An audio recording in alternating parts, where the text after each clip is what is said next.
Hello everyone, very very good evening and welcome today session of computer science. जैसे कि आपको पता ही है कि फिलर फॉर्म के द्वारा कंप्यूटर साइंस का न्यू बैच स्टार्ट किया गया है और हमने पहला कल सेशन भी किया था जिसमें हमने सिलेबस डिस्कशन किया था। होप आपको वो वीडियो पसंद आई होगी। अगर किसी ने अभी तक वो वीडियो नहीं देखी तो हमारे चैनल पे जाके वो कल वाली वीडियो भी देख सकते हैं। उसमें हमने बताया कि हमारे कंप्यूटर साइंस सिलेबस के अंदर क्या क्या इंपॉर्टेंट टॉपिक इंक्लूडेड हैं। ओके एंड तो आज हम स्टार्ट करने जा रहे हैं हमारा न्यू बैच। अगर कोई चैनल पे पहली बार विजिट कर रहा है तो वो चैनल को सबसे पहले सब्सक्राइब कर दे एंड अगर वीडियो को लाइक नहीं किया तो वीडियो को भी लाइक कर दें। तो चलिए हम स्टार्ट करते हैं हमारा आज का टॉपिक। तो आज हम जो हमारी न्यू यूनिट स्टार्ट करने जा रहे हैं उसका नाम है आर्टिफिशियल इंटेलिजेंट। हमारा टॉपिक स्टार्ट करने से पहले हम कंटेंट के बारे में जान लेते हैं कि आज का हमारा कंटेंट क्या रहेगा। तो आज का हमारा कंटेंट रहेगा वो होगा introduction of AI, application of AI, Turing test, agent approach, heuristic search and game playing. ये हमारा आज का कंटेंट रहेगा। ओके एंड चलो हम स्टार्ट करते हैं हमारा टॉपिक एंड इंट्रोडक्शन। जैसे कि मैंने पहले ही बताया था कि हम बिल्कुल बेसिक से स्टार्ट करेंगे, बेसिक से लेके हम हाई लेवल तक पहुंचेंगे ताकि आपको इजीली समझ आ सके। Before leading to meaning of artificial intelligence, let's understand what is meaning of intelligence. Artificial intelligence का मतलब जानने से पहले हम समझेंगे कि इंटेलिजेंस का मीनिंग क्या होता है। Intelligent, ability to learn and solve problem. Intelligence बहुत है जिसमें सीखने की क्षमता होती है और किसी भी प्रॉब्लम को सॉल्व कर सकता है उस सीखने के द्वारा। जैसे कि एक ह्यूमन बीइंग का दिमाग हो गया, उसके अंदर जो इंटेलिजेंस होती है उसके द्वारा वो सीख लेता है और वो सीखने के बाद वो क्या एक्सपर्ट बन जाता है और कोई भी प्रॉब्लम को सॉल्व कर सकता है। And artificial intelligent, AI, making computer intelligent, they can act intelligently as like human in real world problems. What meaning of artificial intelligent, make computer intelligent, meaning computer को इंटेलिजेंट बनाना, या we can say make computer smart as a human. जैसे एक human smart होता है वैसे एक हम कंप्यूटर को भी स्मार्ट बना सकते हैं, या फिर हम कह सकते हैं एक ह्यूमन की तरह कंप्यूटर या मशीन को वर्क में लाना, उसे कहते हैं हम artificial intelligent. Intelligent is composed of, हमारे इंटेलिजेंस के अंदर क्या क्या इंक्लूडेड है ये हम बताएंगे। जो हमारा पहला पॉइंट है वो है हमारा लर्निंग। इंटेलिजेंस की जो सबसे पहला पॉइंट है वो हमारा लर्निंग होता है। इंटेलिजेंस अगर तभी माना जाएगा अगर वो कोई चीज़ सीख सकता है। अगर वो कोई चीज़ को सीख ही नहीं सकता वो इंटेलिजेंस नहीं माना जाता। एंड सेकंड है हमारा रीजनिंग। एंड थर्ड है हमारा परसेप्शन, अच्छी धारणा। और हमारा फोर्थ है प्रॉब्लम सॉल्विंग। अगर वो कुछ सीख सकता है तो अगर कोई बंदा इंटेलिजेंट है तो वो आसानी से कोई भी प्रॉब्लम को सॉल्व कर सकता है, इसलिए हम उसे कहते हैं इंटेलिजेंट। एंड हमारा फिफ्थ है लिंग्विस्टिक इंटेलिजेंस, मतलब भाषा का ज्ञान होना या भाषा का समझना, उसे हम कहते हैं लिंग्विस्टिक इंटेलिजेंस। भाषा कोई भी हो सकती है, जैसे हिंदी हो गया, इंग्लिश हो गया, उसकी जानकारी होना या उसे सीखना, उसे कहते हैं हम linguistic intelligence. Learn from experience, intelligence person वही होता है जो किसी भी एक्सपीरियंस से ज़्यादा सीख लेता है, या फिर ऐसा भी हो सकता है कि वो किसी और के एक्सपीरियंस से सीख सकता है। जैसे फॉर एग्जांपल मैं पीएचडी कर रहा हूँ, मैं आपको बता रहा हूँ अपना मेरा एक्सपीरियंस क्या है, हमारा क्या क्या टॉपिक होता है। तो अगर मैं किसी को पीएचडी करनी है तो मैं उसे गाइड करूँगा भी हमारे पीएचडी में ये कुछ होता है, सब कुछ होता है। तो हमारे इंटेलिजेंस के अंदर ये इंक्लूड होता है, क्योंकि अगर हम इंटेलिजेंस पहले समझ रहे हैं ताकि हम नेक्स्ट समझना ईजी हो जाए। ओके एंड नेक्स्ट है हमारा नीड फॉर आर्टिफिशियल इंटेलिजेंट, या फिर हम कह सकते हैं बेनिफिट ऑफ आर्टिफिशियल इंटेलिजेंट। हमें आर्टिफिशियल इंटेलिजेंट की ज़रूरत क्यों है? To create expert system that exhibit intelligent behaviour with capability learn, demonstrate, explain and advise its user. To create expert system, इसी पॉइंट से सब क्लियर हो जाएगा। एक्सपर्ट सिस्टम क्या होता है? फॉर एग्ज़ाम्पल हम एक प्रोग्राम कोड लिख रहे हैं और उसमें कोई एरर है, अगर हम प्रोग्राम को रन करने की कोशिश करेंगे तो क्या कंप्यूटर हमें क्या देगा? एक एरर दे देगा। एक्सपर्ट सिस्टम कोई इंसान या नहीं होता, बट वो एक कंप्यूटर होता है। जैसे हमने कोई प्रोग्राम लिखा, हमने उसे रन किया, वो रन नहीं हो, बट उसमें कोई एरर आ गई। क्यों? क्योंकि कंप्यूटर में क्या है, एक्सपर्ट सिस्टम है। उस एक्सपर्ट सिस्टम के द्वारा हमें वो बता रहा है कि इस आपके प्रोग्राम में एरर है। अगर हमारे प्रोग्राम में कोई एरर नहीं होती, वो क्या था, रन हो जाता। इसे हम कहते हैं एक्सपर्ट सिस्टम। ये इसलिए वो समझ सकता है कि प्रोग्राम सही है या गलत है, उसके द्वारा वो बताता है कि ये हमारा उसके अंदर एक्सपर्ट सिस्टम है। एंड नेक्स्ट पॉइंट है helping machine find solution to complex problem like human do and applying them algorithm in a computer friendly manner.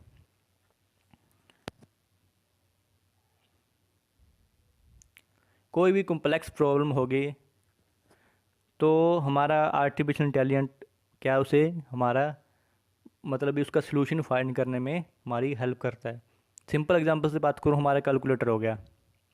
अगर बड़ी से बड़ी मल्टीप्लिकेशन एक इंसान करने बैठेगा, उससे 15 से 10 मिनट लग जाएंगे। बट अगर हम कैलकुलेटर का यूज़ करेंगे तो हमारी जो प्रॉब्लम होगी वो सेकंडों में हमारा जो सॉल्व हो जाएगी। एंड हम अदर एग्जांपल लेते हूँ, जैसे हमें किसी चीज़ का सलूशन नहीं पता तो हम क्या करते हैं, सीधा गूगल खोलते हैं और हमें वो चीज़ मिल जाती है कि उसके अंदर जो डेटा बेस होता है, नॉलेज बेस होता है, उसके द्वारा हमें हेल्प काफ़ी मिल जाती है। Okay. And benefit of artificial intelligent. हमारे आर्टिफिशियल इंटेलिजेंस की वजह से बहुत सारे बेनिफिट हैं। जैसे हमारा पहला बेनिफिट हो गया नो ह्यूमन एरर। आर्टिफिशियल के इन बेनिफिट है कि वो बिना एरर के या हम कह सकते हैं वो हमारी एरर कम करने में हमारी हेल्प करता है, जिससे हमें अधिक एक्यूरेसी मिलती है। कई बार ऐसा होता है कि ह्यूमन जो काम करता है उसमें कई बार कोई गलती कर देता है, बट मशीन के द्वारा किया गया काम, आर्टिफिशियल के द्वारा किया गया काम में एरर की बहुत ही कम संभावना होती है। इसलिए हम कहते हैं कि आर्टिफिशियल इंटेलिजेंट में काफ़ी बेनिफिट्स है और इसमें नो ह्यूमन एरर है। ओके। एंड हमारा नेक्स्ट पॉइंट है 24/7 अवेलेबिलिटी। मशीन को हम जब मर्जी चाहे यूज़ कर सकते हैं, क्योंकि इंसान तो एक थक जाता है, उसे कुछ घंटे काम करने के बाद रेस्ट चाहिए, खाना भी चाहिए, बट मशीन क्या कंटिन्यू काम कर सकती है। यस। क्योंकि ना मशीन थकती है, ना उसे ब्रेक लेने की ज़रूरत पड़ती है। वो जब चाहे हम मशीन को उठा के चला सकते हैं, क्योंकि वो उसमें हर समय काम करने की क्षमता होती है, क्योंकि वो मशीन है। चाहे हम उसे दिन रात ही चलाएं, जैसे हमारा फ़ोन हो गया, हमारा फ़ोन 24 घंटे पूरा साल ऑन ही रहता है, क्योंकि वो एक मशीन है, एक आर्टिफिशियल इंटेलिजेंट है। उसे आराम करने की ज़रूरत नहीं है, हम जब चाहे इसे यूज़ कर सकते हैं। इसलिए हम कहते हैं ये 24 घंटे 7 दिन हमारा अवेलेबल रहता है। और हमारा नेक्स्ट पॉइंट है क्यूकर। जैसे ये भी बहुत अच्छा पॉइंट है। क्यूकर मतलब जल्दी। एआई से हमें तेज़ी से डिसीजन लेने और जल्दी काम करने में सहायता मिलती है। सच में अगर हम आर्टिफिशियल इंटेलिजेंस के द्वारा कोई काम करते हैं तो हमें हमारा काम जल्दी हो जाता है, पहली बात तो। एंड दूसरी बात, कोई भी डिसीजन लेना होता है हमें उसके आर्टिफिशियल इंटेलिजेंस के द्वारा हमें वो ईजी हो जाता है। एंड नेक्स्ट पॉइंट है हमारा हेल्थ केयर। हेल्थ केयर में हमारा इंटेलिजेंस से काफ़ी बदलाव आया है, जिससे हमें और इंसानों को जल्दी क्योर होने में हेल्प मिलती है। जैसे कई तरह की आर्टिफिशियल इंटेलिजेंस मशीनें आ गई अब। पहले के ज़माने में तो कोई मशीनें नहीं थी, बट अब हर चीज़ें मशीनों के द्वारा अवेलेबल है और सब कुछ ईजिली हो जाता है। इसलिए हेल्थ केयर के एप्लीकेशन भी यूज़ है। कई बार हमें कोई दवाई का नाम जानना होता है या कुछ सोल्यूशन जानना होता है, इस मेडिसिन का क्या है, वो हम हेल्थ केयर के एप्लीकेशन पे जाके वो भी हम फाइंड कर सकते हैं। एंड जो इसमें पॉइंट है नो रिस्क, काफ़ी अच्छा पॉइंट है। अगर कोई वर्क ह्यूमन के लिए करना रिस्की है या वो ह्यूमन नहीं कर सकता हो, तो आर्टिफिशियल इंटेलिजेंस के द्वारा वो इस काम को ईजिली कर सकता है, क्योंकि इसमें कोई रिस्क नहीं है। एंड नेक्स्ट है हमारा field while are using artificial intelligent. हाँ जी, many tools are used in artificial intelligent. और ये हमारे आर्टिफिशियल इंटेलिजेंट के कुछ टूल है जो आर्टिफिशियल इंटेलिजेंट में यूज़ होते हैं और जो काफ़ी फील्ड में प्रोग्राम में यूज़ होते हैं। और जैसे कि मैं बता रहा हूँ कि आर्टिफिशियल इंटेलिजेंट कंप्यूटर साइंस में है, बट अदर सब फील्ड में भी ये इंक्लूडेड है, including version search, mathematical optimisation, logic mathematics, psychology, linguistic, philosophy, neuro science, artificial philosophy and many other. इन सब के अंदर हमारा आर्टिफिशियल इंटेलिजेंट के टूल्स यूज किए जाते हैं। एंड नेक्स्ट है हमारा एप्लीकेशन ऑफ आर्टिफिशियल इंटेलिजेंट। हमारे आर्टिफिशियल इंटेलिजेंट के अंदर कुछ एप्लीकेशन भी इंक्लूडेड है। जैसे कुछ एप्लीकेशन का नाम है, जैसे हमारा पहला है natural language processing, gaming, speech recognisation, health care, business system, etc। जैसे हमारा नेचुरल लैंग्वेज प्रोसेसिंग तो हमारा अलग से टॉपिक भी है हमारे सिलेबस में, आपने देखा होगा कल की वीडियो में। इसे तो हम अलग से ही हम करेंगे।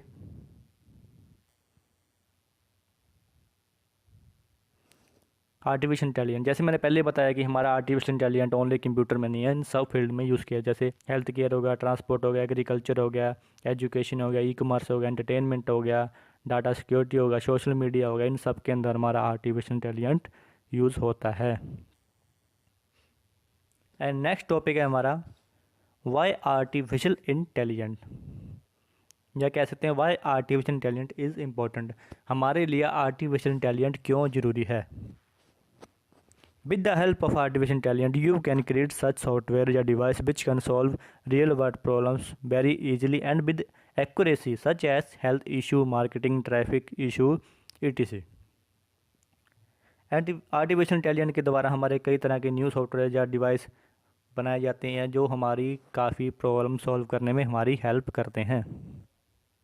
And with the help of artificial intelligence, you can create your personal virtual assistant such as Cortana, Google Assistant, Siri, etc. Artificial intelligence के द्वारा हम काफ़ी अपने वर्चुअल असिस्टेंट भी होते हैं। जैसे 2011 में एप्पल के फ़ोन में सीरीज़ वाला सॉफ्टवेयर आया था, आपने सुना भी होगा। अगर आप एप्पल का फ़ोन यूज़ करते हैं, आपके फ़ोन में भी होगा। कई बच्चे तो एप्पल के फ़ोन से भी पढ़ ही रहे होंगे और नहीं तो इस बारे में जानकारी होगी। एंड जो हमारा सीरीज़ था वो हमारा एक असिस्टेंट की तरह काम करता था। हम उससे मतलब एक बातें कर सकते हैं, उसके अंदर जो डेटाबेस नॉलेज बेस इंक्लूड था उसके द्वारा वो हमें रिप्लाई करता था। एंड उसके बाद 2014 में विंडो वाला कर्टोना आ गया। एंड उसके बाद 2014 में ही एलेक्सा का, अमेजोन ने एलेक्सा का लॉन्च किया जो काफ़ी पॉपुलर हुआ था और अभी भी है। और जो अमेजोन का इको डिवाइस वाला सिस्टम काफ़ी पॉपुलर हुआ था मार्केटिंग में और अब भी है, जिसकी ऐड भी आती थी, एलेक्सा प्ले दिस सॉन्ग, तो वो सॉन्ग प्ले हो जाता, मतलब जो हमारी कमांड को सुनता था, जो हमारी कमांड के द्वारा चलता था उसने एलेक्सा सॉफ्टवेयर काफ़ी अच्छा है और काफ़ी पॉपुलर भी हुआ था और अब भी काफ़ी लोग यूज़ कर रहे हैं। जैसे 2011 में सीरीज़ वाला आया था, उस टाइम तो इंडिया में काफ़ी लोग तो नोकिया फ़ोन यूज़ कर रहे थे, उन्हें तो काफ़ी पता भी नहीं होगा। बट ये बाहरले कंट्री ने जल्दी डेवलप कर लिया था, इंडिया में आने में थोड़ा टाइम लग जाता है। और हमारा 2016 में आया था हमारा ओके गूगल। गूगल ने भी एक असिस्टेंट वर्चुअल क्रिएट कर दिया, सॉफ्टवेयर क्रिएट कर दिया, इसके अंदर वो हमारी काफ़ी हेल्पफुल होता है और आज भी हेल्पफुल है। जैसे फॉर एग्जांपल हमारा मैप हो गया, अगर हमें कहीं पर जाना होता है तो हम क्या करते हैं, हमें एड्रेस नहीं पता तो हम क्या करते हैं, गूगल मैप खोल लेते हैं और उसके अंदर एक वर्चुअल असिस्टेंट भी होता है जो हमें गाइड करता है या फिर एड्रेस देता है हमें भी, अभी लेफ़्ट जाना है, राइट जाना है, मतलब एड्रेस तो देता ही है और हमें बोल के गाइड भी करता है कि हमें कहाँ जाना है। And with the help of artificial intelligence, you can build such robot which can work in an environment where survival human can be at risk। जैसे कि मैंने पहले ही बताया था, आर्टिफिशियल इंटेलिजेंस की मदद से रोबोट वो काम कर सकता है जो इंसान के लिए रिस्की है। जैसे आपके सामने पिक्चर में शो हो रहा है कि एक रोबोट बिजली की स्विचों को ऑन कर रहा है या ऑफ कर रहा है। अगर इंसान ये कोई काम करता है तो मान लो फॉर एग्जांपल उसे करंट लग जाता है तो इंसान की जान भी जा सकती है। बट अगर ये काम रोबोट के द्वारा किया जाएगा तो उससे कोई रिस्क नहीं होगा क्योंकि ये तो खुद ही लोहे का बना है। एंड अगर इसे कोई रिस्क हुआ भी तो हम इसे दोबारा बना लेंगे, बट अगर इंसान को रिस्क हो तो हम उसे दोबारा नहीं बना सकते। ओके, तो ये है हमारा आर्टिफिशियल इंटेलिजेंस, इसलिए हमारा आर्टिफिशियल इंटेलिजेंस बहुत ही ज़्यादा ज़रूरी है। तो जैसे कि मैंने पहले बताया था कि आर्टिफिशियल इंटेलिजेंस कंप्यूटर साइंस में तो इंक्लूड है, बट हमारे अदर फील्ड से में भी यूज़ किया जाता है। जैसे फिर साइकोलॉजी हो गया, न्यूरो साइंस हो गया, बायोलॉजी हो गया, फिलोसफी हो गया, मैथ हो गया, सोशोलॉजी हो गया, इन सब के अंदर हमारा आर्टिफिशियल इंटेलिजेंस यूज़ किया जाता है। तो हम कह सकते हैं artificial intelligence is very very important for us. आज के ज़माने में तो आर्टिफिशियल इंटेलिजेंट बहुत ज़रूरी है, क्योंकि आप कई लोग सोच रहे होंगे कि आर्टिफिशियल इंटेलिजेंट हमारा फ्यूचर है, बट अगर आप अपने आसपास देखोगे तो आप ऑलरेडी आर्टिफिशियल इंटेलिजेंट के इन्वायरमेंट में हो। नेक्स्ट आता है हमारा Turing test in artificial intelligent. In 1950, Alan Turing introduced a test to check whether a machine can think like human or not. Basically Turing test बनाया गया था, वो था एलन ट्यूरिंग के द्वारा 1950 में बनाया गया था ये। तो एलन ने इंट्रोड्यूस किया ये टेस्ट चेक करने के लिए कि मशीन इंसान की तरह सोच सकती है या नहीं। This test is known as Turing test. इस टेस्ट को हम ट्यूरिंग टेस्ट कहते हैं। जैसा कि आपको डायग्राम में देख ही सकते हो कि एक रूम में तो कंप्यूटर है, एक रूम में एक स्पॉन्सर है या ह्यूमन कह सकते हो, एक इंसान बैठा है, एक में कंप्यूटर है, और हमारा तीसरा वाला प्लेयर है वो है इंटेरोगेटिव, जो क्या कर रहा है कंप्यूटर एक को और एक ह्यूमन को वो क्वेश्चन भेज रहा है।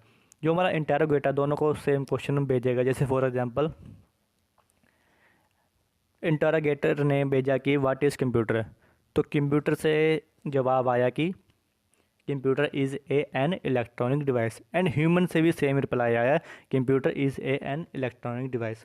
तो ये एक ट्यूरिंग टेस्ट था कि एक कंप्यूटर इंसानों की तरह सोच सकता है कि नहीं। तो जो इस टेस्ट में क्या हुआ कि कंप्यूटर इस टेस्ट में पास हो गया, और इसको ट्यूरिंग टेस्ट कहा गया था। जैसे ये ब्लैक वाले तो इंटेरोगेटिव इनको क्वेश्चन भेज रहा है, और जो रेड वाली सिग्नल आ रहा है वो इनको आंसर आ रहा है। तो इस टेस्ट में कंप्यूटर पास हो गया था। तो ये सम फीचर हैं ट्यूरिंग टेस्ट को पास करने के लिए। Feature required for machine to pass the Turing test. तो हमारा फर्स्ट है natural language processing. Natural language is required communication with interrogative general human language like English. जैसे कि इंटेरोगेटर एक ह्यूमन एंड कंप्यूटर को क्वेश्चन भेज रहा था, अगर कंप्यूटर के अंदर वो लैंग्वेज वाला डाटाबेस इंक्लूड नहीं होगा तो वो उस लैंग्वेज को समझ नहीं पाएगा। एंड इसके अंदर हमारे कई और फीचर रिक्वायर्ड है, जैसे नॉलेज रिप्रेजेंट हो गया, ऑटोमेटेड रीजनिंग हो गया, मशीन लर्निंग हो गया, विजन हो गया, मोटर कंट्रोल हो गया। ये आप हमारे नोट्स में पढ़ सकते हो, ये आपको नोट्स हमारी वेबसाइट पे मिल जाएंगे। ओके, नेक्स्ट आता है हमारा agent in artificial intelligent. Yes, ये वाला टॉपिक काफ़ी इंपॉर्टेंट है।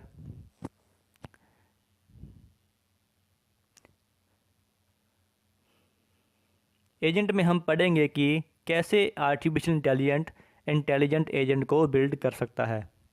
सबसे पहले हम बात करते हैं कि एजेंट क्या है, व्हाट इज़ एजेंट।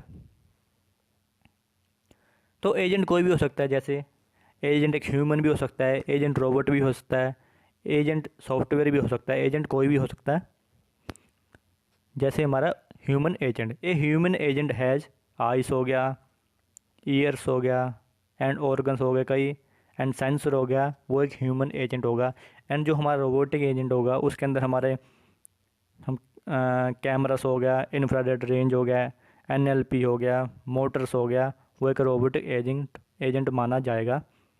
एंड हमारा सॉफ्टवेयर एजेंट हो गया, सॉफ्टवेयर एजेंट के अंदर क्या होगा, हमारा की स्ट्रोक हो गए, फाइल्स हो गए, कंटेंट हो गया, इनपुट हो गया, एंड ये सब हमारा सॉफ्टवेयर एजेंट के अंदर आता है।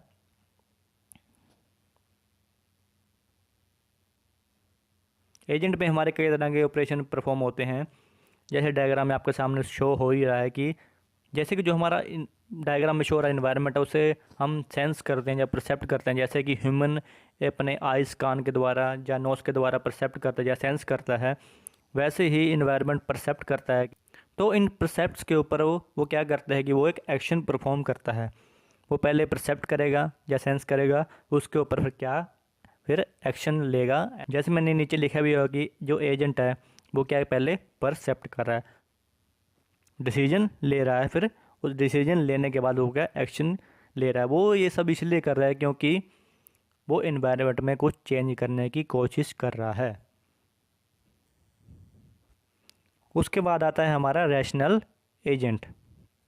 रैशनल एजेंट क्या होता है? Rational agent is agent which has clear performance. इस लाइन से क्लियर होगा कि जो रैशनल एजेंट वो होता है जिसकी परफॉर्मेंस हमेशा क्लियर होती है। सबसे पहले आपको बता दूं मैं रैशनल का मीनिंग क्या होता है। रैशनल का मीनिंग होता है सेंसेबल। रैशनल एजेंट वो होता है जिससे डिसीजन या एक्शन क्लियर परफॉर्मेंस होते हैं। ये इसलिए ऐसा करता है कि बेस्ट आउटपुट अचीव कर सकें, उसे हम कहते हैं रैशनल एजेंट। रैशनल एजेंट का मतलब होता है कि हमेशा राइट डिसीजन या एक्शन लेता है। जो या हम कह सकते हैं कि रैशनल एजेंट हमेशा रैशनल डिसीजन ही लेता है। रैशनल एजेंट भी कोई भी हो सकता है, ये इंसान भी हो सकता है, मशीन भी हो सकता है, सॉफ्टवेयर भी हो सकता है। तो रैशनल एजेंट वो होता है जो हमेशा रैशनल, ये थ्योरी आप पढ़ सकते हो, इसके आपको नोट्स मिल जाएंगे। एंड जो हमारा नेक्स्ट आता है वो है हमारा रैशनैलिटी। कि हमारे रैशनैलिटी के अंदर कुछ पॉइंट इंक्लूड किए गए हैं, इन पॉइंट्स को आप पढ़ सकते हो, आपको इसके नोट्स मिल जाएंगे। तो गाइस आज के लिए सिर्फ इतना ही। होप आपको ये वीडियो पसंद आई होगी। अगर वीडियो पसंद आई तो वीडियो को लाइक करना मत भूलिएगा। अगर आपके मन में कोई डाउट या क्वेश्चन है तो हम नीचे कमेंट बॉक्स में कमेंट करके आप हमें पूछ सकते हैं। अगर आपको कोई और जानकारी चाहिए तो आप हमारे व्हाट्सएप नंबर पे हमारे सर को मैसेज करके उनको प्राइवेट में पूछ सकते हैं। तो मिलते हैं नेक्स्ट वीडियो में न्यू टॉपिक न्यू कंटेंट के साथ। तो thank you so much watching this video. This is Sanjay signing off. Bye bye.